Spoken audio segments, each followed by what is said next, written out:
Prep 1.4 starts to deal more with decimals, percents, and fractions. So equivalent fractions meaning we're going to multiply the top and bottom, or the numerator and denominator, by the same number. 1/2 is equivalent to 2/4. That means pretty much the same value. And then we can do the opposite and divide the numerator and denominator to get a simplest form. Reduce numbers, smaller numbers. So if I divide 12 and 16 by 2, I get 6/8, but I can divide them again by 2, and I get 3/4. So I want to keep dividing until I can't anymore. If you're not sure what to divide by, try 2, 3, or 5. When you're comparing fractions, you need to make sure that they have the same denominator. So I'm going to make a 3 and 9 by multiplying it by 3. I'd have to do that to the top and bottom.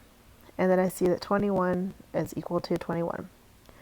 I'm going to make a 618 multiplied by 3, and I see that 5 is greater than 3. Remember to use the less than, greater than, or equal to symbols when you're comparing fractions or any other types of numbers.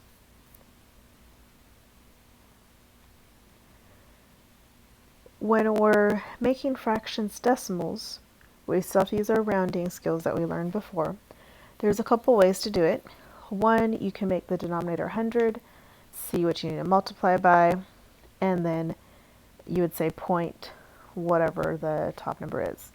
The other way, which is probably easier, is divide the top by the bottom. So numerator divided by denominator, and your calculator 4 divided by 25. And then round to the nearest thousandths as needed. To make something a percent, we need to know that percent means per 100. So again, I can make the denominator 100. 50 times 2 is 100, so 21 times 2 is 42. So my answer is 42%.